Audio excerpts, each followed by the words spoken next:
Olá, alunos! Tudo bem com vocês? Espero que sim.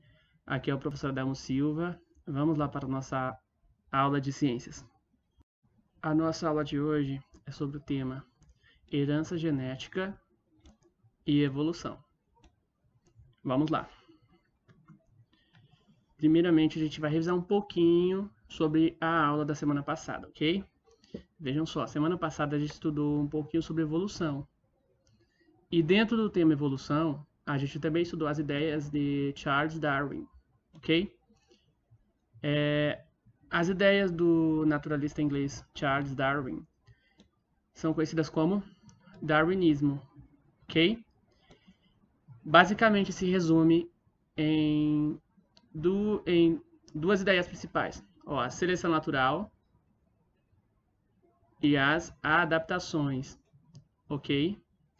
Então vejam só, Darwin acreditava que no início haviam girafas com pescoços de tamanhos variáveis, porém a seleção natural e a competição fez com que as que possuíam o pescoço mais comprido levassem vantagens contra as que possuíam ele muito curto. Então, as que estavam melhor adaptadas ao ambiente, elas tinham uma maior probabilidade de sobreviver, ok? Aí hoje a gente vai aprofundar um pouquinho mais. Vamos estudar a teoria sintética da evolução. O que é isso? Vejam só. A partir da década de 1930, uma nova teoria da evolução começou a ser construída a partir das ideias de Darwin, das leis de Mendel e de novas descobertas na área da genética, como as mutações que podem ocorrer no material genético. A essa teoria, que começou a surgir a partir de 1930, o nome dela é neodarwinismo ou teoria sintética da evolução, ok?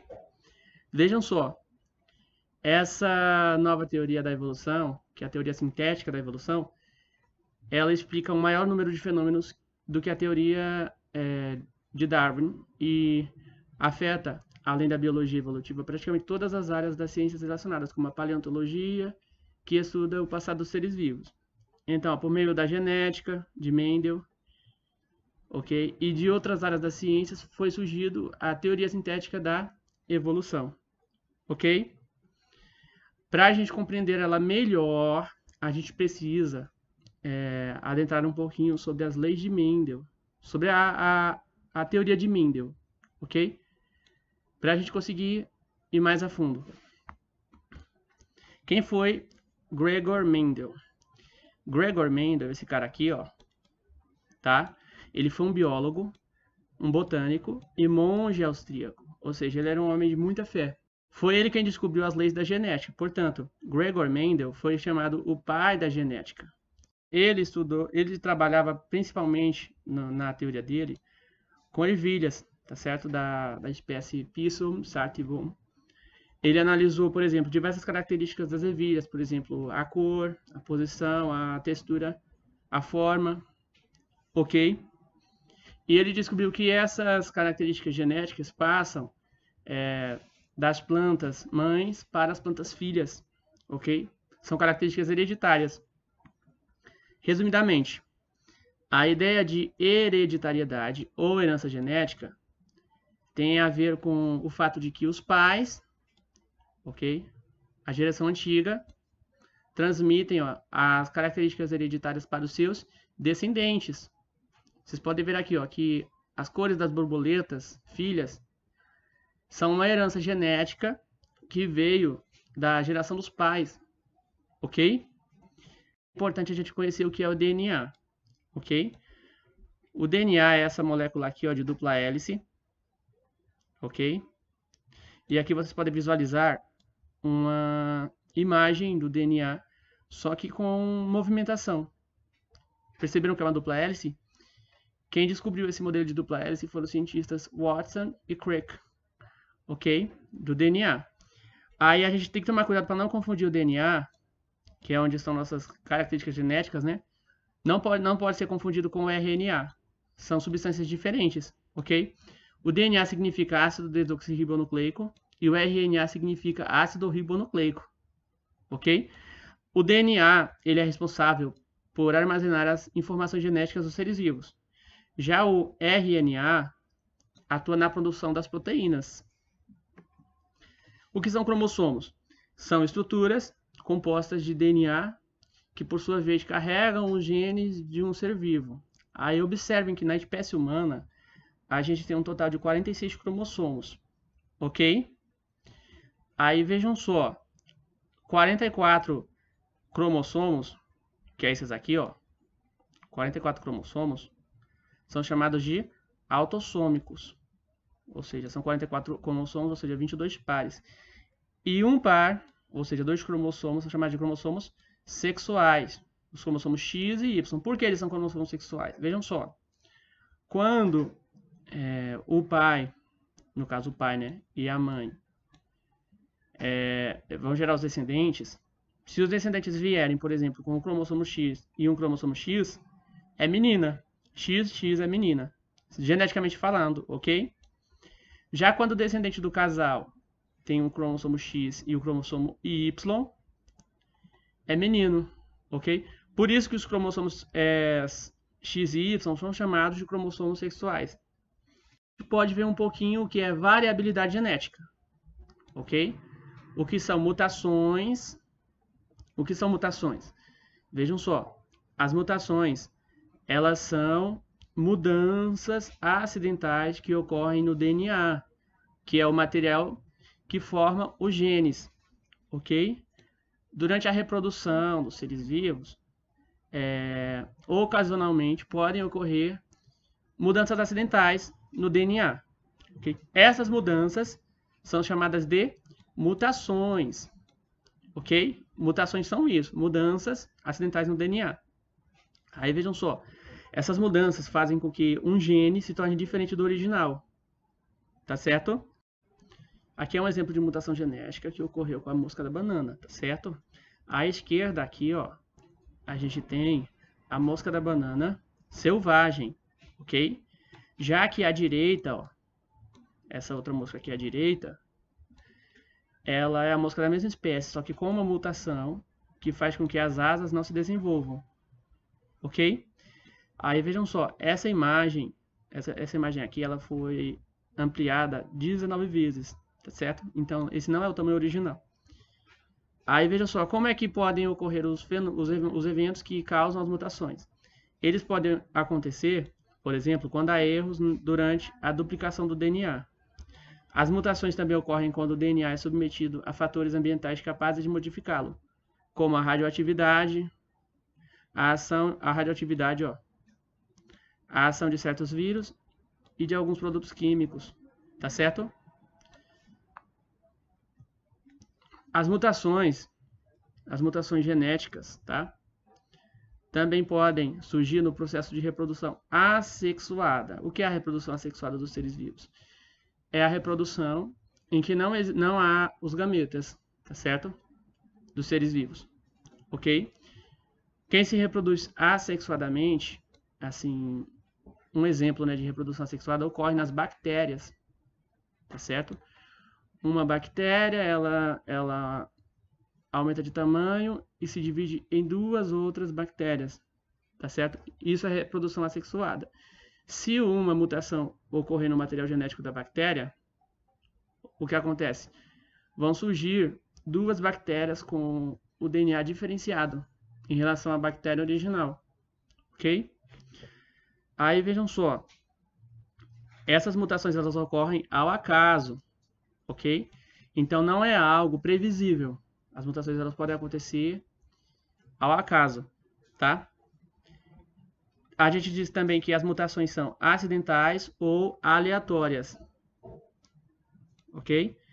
Qualquer mutação relacionada a qualquer função pode aparecer. E caso ela seja transmitida aos descendentes, esse fato aí aumenta a variabilidade genética da população. Fontes de variabilidade genética é a reprodução sexuada. Vou explicar brevemente para vocês o que é reprodução sexuada. A reprodução sexuada é a reprodução onde existem gametas, tá certo? Gametas, por exemplo, o homem, ele produz o espermatozoide, ok? A mulher produz o óvulo. Compreenderam? Por causa da existência desses gametas, masculino e feminino, é que existe a reprodução sexuada na espécie humana e em outras espécies também, ok? Aí vejam só, os genes presentes nos gametas, tá? Nos gametas masculino e feminino, quando o gameta masculino e feminino se unem, tá? Formam uma célula ovo, chamada de zigoto, que gera um indivíduo com as características do pai e da mãe, combinadas, tá certo? E isso aí aumenta a variabilidade genética da espécie humana, ok? Por isso que não há como um bebê ser 100% igual ao pai ou 100% igual à mãe. Ele vai ser uma mistura das características genéticas dos dois.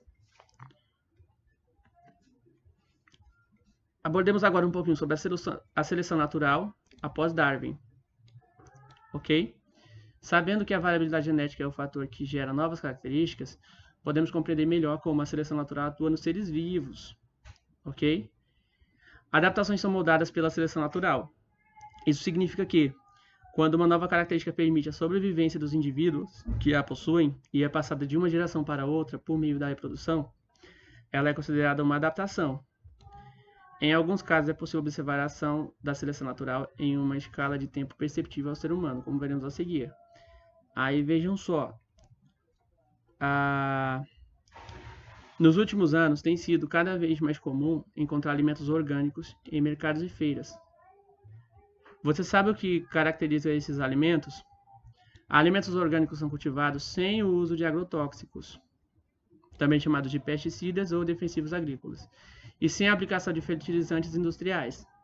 Enquanto os agrotóxicos são usados para combater pragas que destroem as lavouras, os fertilizantes tornam o solo mais rico em nutrientes. Aí aqui nessa imagem vocês podem ver a aplicação de agrotóxicos em plantação de hortaliças em Nova Friburgo, ok? É necessário utilizar equipamentos de segurança durante a aplicação dos agrotóxicos, tá? Porque o uso inadequado dos agrotóxicos pode causar problemas ao ser humano e ao ambiente.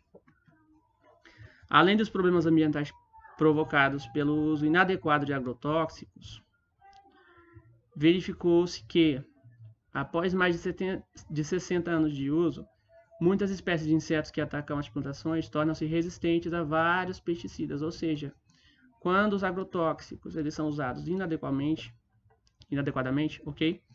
O que acontece? Durante as gerações dos insetos, entenderam? Aqueles que possuem uma certa resistência acabam se tornando maioria. A maioria, aí vai chegar depois de um certo decorrer de tempo, que aquele agrotóxico não vai mais ter o mesmo resultado que antigamente. Entenderam? Isso aqui é chamado de seleção natural. Por isso que os agrotóxicos não devem ser utilizados inadequadamente. Ok? Aí vejam só. Um processo semelhante ao dos insetos ocorre com a resistência das bactérias a antibióticos. Ou seja, os antibióticos eles devem ser utilizados adequadamente. Se eles forem utilizados inadequadamente, o que acontece? Pode ocorrer a formação de bactérias super resistentes aos antibióticos, ok? Pode perceber, através desses exemplos, as adaptações dos seres vivos atuais, ok? E a gente pode perceber, é perceptível esse processo evolutivo pelo qual os seres vivos passam, ok? Esse exemplo aqui é o bicho-folha, tá? Da região da Mata Atlântica. Acredita-se que no passado surgiu um inseto com uma mutação que o tornou mais semelhante a uma folha, o que possibilitou que ele se escondesse melhor de seus predadores. Com o tempo, esses novos insetos chamados de mutantes, né? Esses mutantes, mais parecidos com as folhas, foram aumentando em número, uma vez que essa característica foi transmitida aos descendentes. Dessa forma, por meio do processo de seleção natural, as características atuais dos bichos-folha foram mantidos. Então, alunos, essa foi a nossa aula de hoje. Bons estudos e até a próxima.